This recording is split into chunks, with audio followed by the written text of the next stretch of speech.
Halo, perkenalkan nama saya Trivida Muhtar Arastio. Saya Ramdhani. Kali ini kita berdua akan membahas sanitasi dan air bersih. Masalah air bersih adalah salah satu kebutuhan manusia yang sangat penting. Namun pada kenyataannya masih banyak masyarakat yang belum mendapatkan suplai air bersih yang sangat layak untuk kehidupan sehari-hari. Sedangkan sanitasi sendiri adalah gaya hidup untuk yang lebih bersih. Dengan kata lain, masyarakat harus menjaga hidupnya lebih baik untuk tidak membuat kotor lingkungan, air, sungai, agar tujuannya hidup mereka tuh jauh lebih bersih dan lebih baik. Dengan seiring berjalannya waktu, masalah mulai muncul. Masyarakat mulai kekurangan air bersih untuk kebutuhan sehari-hari seperti memasak, mandi, dan untuk minum. Sedangkan ciri-ciri air yang baik itu tidak mengandung timbal, tidak berbau, dan tidak mengandung mineral-mineral yang membahayakan untuk kesehatan manusia. Dikarenakan sanitasi yang buruk, maka United Nations Development Program membuat program Millennium Development Program atau MDGs, yang mana sebenarnya program tersebut awalnya untuk membantu pembangunan negara-negara maju dan berkembang untuk menuju kehidupan yang lebih baik. Dan setelah program itu dijalankan, dilanjutkan dengan program Sustainable Development Goals, yang mana dalam program tersebut adalah salah satunya untuk air bersih dan sanitasi yang lebih baik. Dan setelah program tersebut dijalankan, kemudian dilanjutkan dengan program Sustainable Development Goals atau SDGs, yang mana dalam program tersebut salah satunya adalah air bersih dan sanitasi, yang dengan tujuan meningkatkan penyediaan air minum dan juga sanitasi untuk mengurangi pencemaran lingkungan agar masyarakat tidak mengkonsumsi air minum yang tidak layak lagi. Di beberapa bagian negara juga mengalami kekurangan air bersih untuk kehidupan sehari-hari. Contohnya, di Indonesia pada tahun 2015 yang dikutip oleh National Geographic dalam laporan Direktorat Jenderal Pengendalian Pencemaran dan Kerusakan Lingkungan, hampir 65% sungai di Indonesia itu dalam keadaan tercemar berat. Dan kondisi ini sangat mengkhawatirkan karena kondisi ini dapat mengancam kesehatan masyarakat yang tinggal di lingkungan sekitar.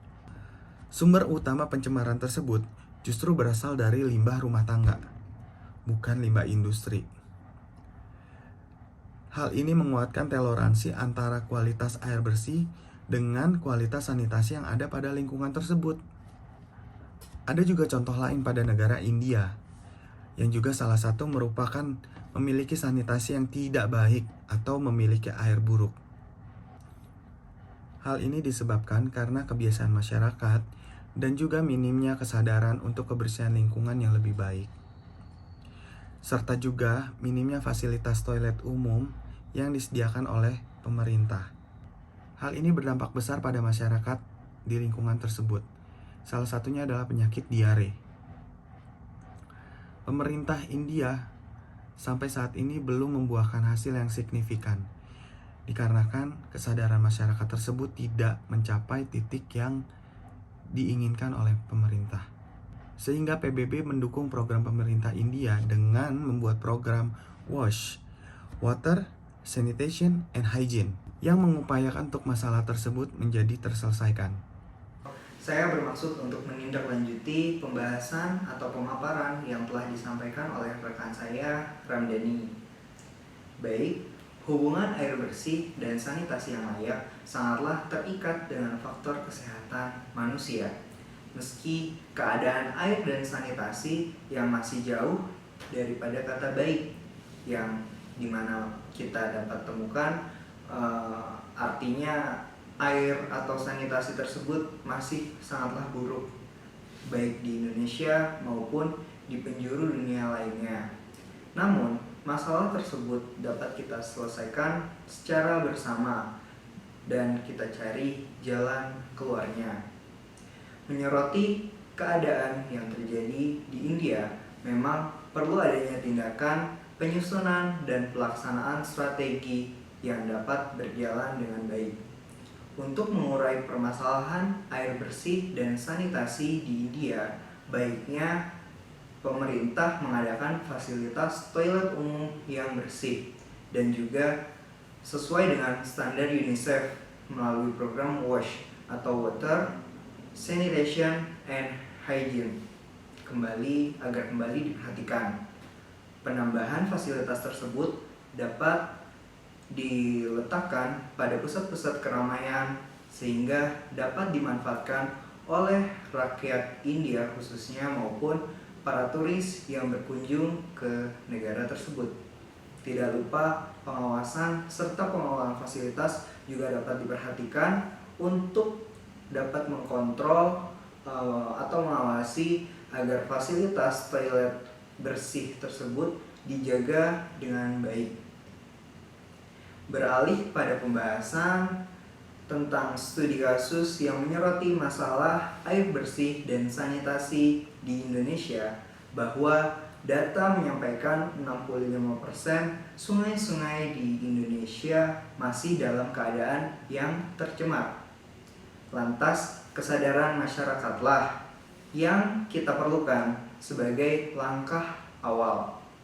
Untuk mewujudkannya, pemerintah dapat berkolaborasi dengan komunitas-komunitas pecinta lingkungan hidup. Di sini khususnya pemerintah dinas lingkungan hidup. Lalu dengan kolaborasi tersebut, pemerintah dapat mengedukasi kepada masyarakat apa sih kepentingan untuk menjaga lingkungan, khususnya kepentingan menjaga sungai agar air sungai dapat selalu bersih. Dari situ maka masyarakat akan bertambah ilmunya, bertambah kesadarannya, karena telah diberikan paparan tentang ilmu tersebut. Selain itu, tidak cukup selesai pada langkah tersebut untuk menyadarkan masyarakat. Baiknya terdapat langkah pengontrolan bagi sungai-sungai yang ada di Indonesia. Masyarakat dapat ditekankan untuk tidak membuang sampah, untuk tidak membuang limbah-limbah rumah tangga dan limbah industri yang berpotensi dapat memperkeruh keadaan air yang ada di sungai. Maka jika hal tersebut terjadi, artinya kualitas air bersih yang ada di sungai akan menjadi kotor.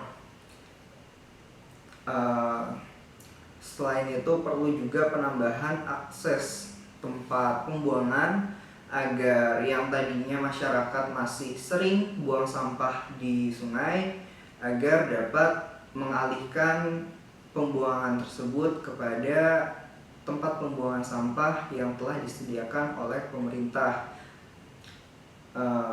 Lalu Kementerian Lingkungan Hidup dan Kehutanan Republik Indonesia bagusnya telah mengadakan program penghargaan Adipura, di mana penghargaan tersebut akan diberikan kepada kabupaten atau kota-kota terbaik dalam aspek kebersihan dan pengelolaan lingkungannya.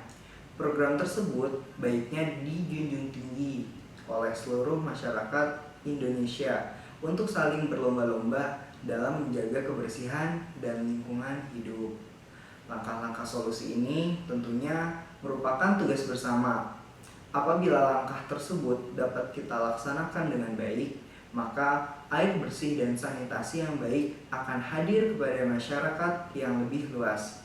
Selain itu, program Sustainable Development Goals yang bertujuan untuk menjamin ketersediaan air yang bersih, air yang layak, dan sanitasi juga